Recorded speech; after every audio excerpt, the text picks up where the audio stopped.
दोस्तों जैसा कि हम लोग फोटोशॉप के अंदर लेयर्स के कॉन्सेप्ट को अच्छी तरह से समझ चुके हैं, हम लोग जान चुके हैं कि हम लेयर्स को फोटोशॉप में किस तरह से इस्तेमाल करते हैं। तो अब इस लेसन के अंदर मैं आप लोगों को एक जो बहुत इंटरेस्टिंग और मज़े की चीज़ बताने वाला हूं, वो है मूव टूल और ट्रांसफॉर्म। दोस्तों बेसिकली अब हम फोटोशॉप में मौजूद टूल बार को स्टडी करने लगे हैं और टूल्स को प्रैक्टिस करने लगे हैं। तो चलें चलते हैं फोटोशॉप की तरफ। दोस्तों जैसा कि इलस्ट्रेटर के अंदर हम सिलेक्शन टूल यूज़ करते हैं, आप लोगों को याद होगा कि उसी की मदद से हम ट्रांसफॉर्म भी करते थे, रोटेशन भी करते थे और भी कुछ दूसरे फंक्शंस जो हैं वो सरंजाम देते थे। तो अब हम वो तमाम चीज़ें जो करेंगे वो हम करेंगे फोटोशॉप में मूव टूल की मदद से। तो चलें मूव टूल को देखते हैं। दोस्तों ये आपकी टूल बार के अंदर जो फर्स्ट एंड फॉरमोस्ट टूल है, ये है मूव टूल और इसकी जो शॉर्ट की है वो है वी। अगर आप अपने कीबोर्ड के ऊपर वी प्रेस करेंगे तो आप किसी भी दूसरे टूल से फौरन बड़ी आसानी के साथ ये मूव टूल के अंदर जो है वो आ जाएंगे। अच्छा दोस्तों, अब देखें, मूव टूल की मदद से हम किसी भी लेयर के अंदर मौजूद किसी भी कंटेंट को, जैसा कि ये हमारे पास कुछ शेप्स मौजूद हैं, इनको हम मूव कर सकते हैं, ट्रांसफॉर्म कर सकते हैं। अच्छा ये देखें, मेरे पास ये एक रेक्टेंगल है और एक इलिप्स है। ये दो लेयर्स मैंने पहले से आपके लिए बना के रखी हुई हैं। मैं सबसे पहले आपको ये रेक्टेंगल जो है इसकी मदद से मूव टूल को समझाता हूँ। दोस्तों ये देखें, आप जैसे इस लेयर को मैंने सेलेक्ट किया है, मैं इसकी मदद से, मूव टूल की मदद से, अपने इस लेयर के अंदर मौजूद इस स्क्वायर को जो है वो मैं किसी भी तरफ लेके जा सकता हूँ, मूव कर सकता हूँ बड़े आराम से। इसी तरह से अगर मैं लिप्स वाली जो लेयर है इसको सेलेक्ट करूँ, तो मूव टूल की मदद से जब मैं इसको मूव करने की कोशिश करूँगा तो ये देखें, अपने कैनवस के अंदर बड़े आराम से मैं इसको जो है वो मूव कर सकता हूँ। इवन कि ये कैनवस से बाहर की तरफ भी जा सकता है, बट हम इसको कैनवस के अंदर ही प्लेस रखेंगे। अच्छा दोस्तों, यहाँ पे ये बल्कि रेक्टेंगल जो है इसको मैं नाम दे देता हूँ स्क्वायर का, क्योंकि ये टूल तो रेक्टेंगल टूल है लेकिन उसकी मदद से हमने स्क्वायर बनाया है, जैसे कि हम इलस्ट्रेटर के अंदर भी रेक्टेंगल टूल की मदद से ही स्क्वायर प्रोड्यूस करते थे शिफ्ट को यूज़ करके। अच्छा, अब मैं क्या करता हूँ, आप लोगों को याद होगा कि इलस्ट्रेटर के अंदर जो यहाँ पे हमारा फर्स्ट टूल था सिलेक्शन टूल, उसकी मदद से हम ट्रांसफॉर्म भी करते थे, रोटेट भी करते थे।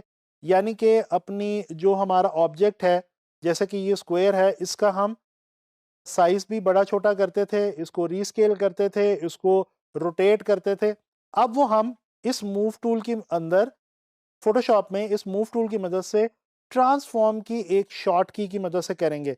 दोस्तों ट्रांसफॉर्म की जो शॉर्ट की है वो है कंट्रोल टी। जैसे ही मैंने इस लेयर को सेलेक्ट करके कंट्रोल टी प्रेस किया तो ये जो मेरे पास यहाँ पे एक शेप मौजूद थी ये सेलेक्ट हो गई है और अब मैं इसको ट्रांसफॉर्म कर सकता हूँ। दोस्तों ट्रांसफॉर्म से मतलब ये है कि ये देखें, मैं अगर शिफ्ट होल्ड रखूँ और मैं इसको रीस्केल करूँ तो ये देखें, मैं इसको स्केल अप कर सकता हूँ और इसी तरह से मैं इसको स्केल डाउन कर सकता हूँ।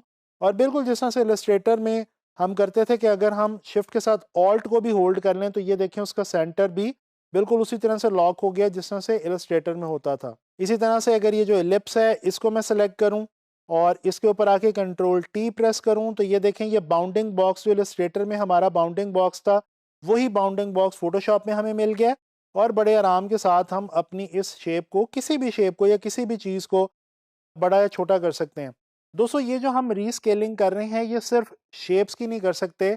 आपने कोई टेक्स्ट लेयर लिखी हो या आपने कोई इमेज यहाँ पे ऐड किया हो लेयर की सूरत में, कोई भी कंटेंट जो आपकी लेयर के अंदर मौजूद होगा, आप कंट्रोल टी प्रेस करके उसको स्केल अप और स्केल डाउन कर सकते हैं। अच्छा इसी तरह से अगर आप कंट्रोल टी प्रेस करें और ये मैं जो स्क्वायर है इसको सेलेक्ट करता हूं और कंट्रोल टी प्रेस करके ये थोड़ा सा बाहर की तरफ अगर मैं निकलूं तो ये देखें, बिल्कुल इलस्ट्रेटर की याद आपको आएगी कि यहाँ पे भी हमारे पास ये रोटेशन जो है वो हमारे लिए बहुत इजी है और इस तरह से हम यहाँ पे रोटेशन दे सकते हैं। तो ये आपने स्केल अप स्केल डाउन देख लिया, रोटेशन देख ली। अच्छा इसके बाद हमारे पास एक और इंटरेस्टिंग यहाँ पे कुछ चीज़ मौजूद है जो मैं आपको बताता चलूँ। जैसे ही आप यहाँ पे कंट्रोल टी प्रेस करके इस शेप के ऊपर राइट क्लिक करेंगे तो ये आपके पास कुछ मजीद ऑप्शंस निकल आएंगी। इसमें से ये जो सबसे पहले फ्री ट्रांसफॉर्म की ऑप्शन है ये तो मैं आपको बता चुका हूँ। जैसे ही आप फ्री ट्रांसफॉर्म करते हैं तो ये देखें, आप इसको बड़ा या छोटा कर सकते हैं, लेकिन इसमें आप देख रहे हैं कि ये जो इसकी एक्चुअल शक्ल है वो थोड़ी सी डिस्टॉर्ट हो रही है। अच्छा, इसके अलावा अगर आप राइट क्लिक करें तो ये देखें आपके पास स्केल की ऑप्शन है, ये मैं ऑलरेडी आपको यूज़ करके दिखा चुका हूँ, ठीक है।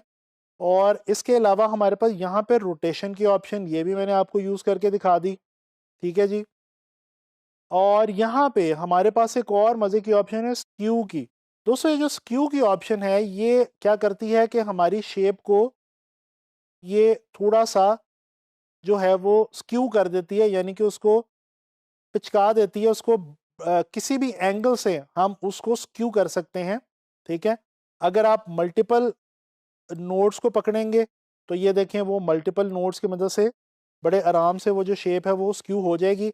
अगर आप इसको डन करना चाहते हैं तो आप यहाँ से आके क्लिक के ऑप्शन को प्रेस कर दें। अगर आप इसको डन नहीं करना चाहते यानी इस चेंज को नहीं रखना चाहते तो ये जो क्रॉस की ऑप्शन आपके पास मौजूद है इसको आप क्लिक कर दें, तो ये देखें आपकी शेप वापस आपके पास पहले वाली हालत में मौजूद रहेगी। इसी तरह से आपके पास यहाँ पे डिस्टॉर्ट की ऑप्शन है, ये डिस्टॉर्ट की ऑप्शन भी तकरीबन स्क्यू जैसी ही है। इसमें ये आप देख लें, आप जो है वो अपनी शेप को बड़े आराम से जो है वो डिस्टॉर्ट कर सकते हैं।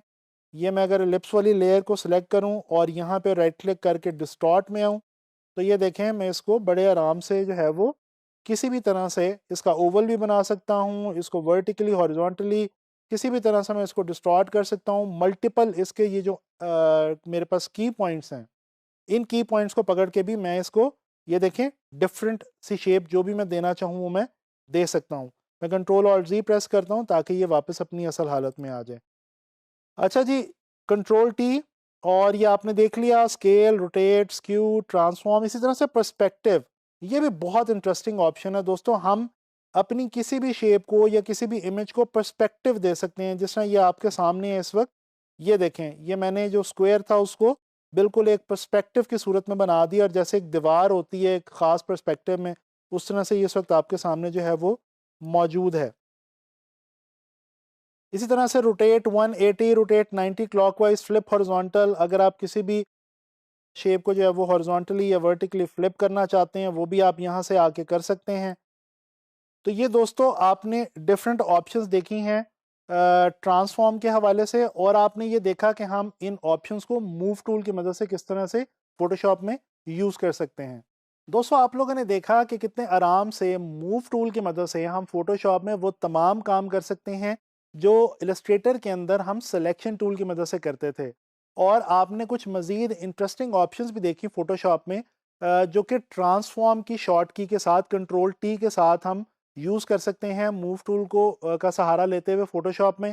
तो उम्मीद करता हूँ कि आप लोगों को मज़ा आया होगा और आपको ट्रांसफॉर्म के हवाले से और मूव टूल के हवाले से मुफीद इन्फॉर्मेशन इस लेसन में मिली होगी।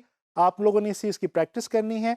नेक्स्ट लेसन्स में, आने वाले लेसन्स में हम लोग फ़ोटोशॉप के हवाले से मज़ीद चीज़ें लर्न करेंगे।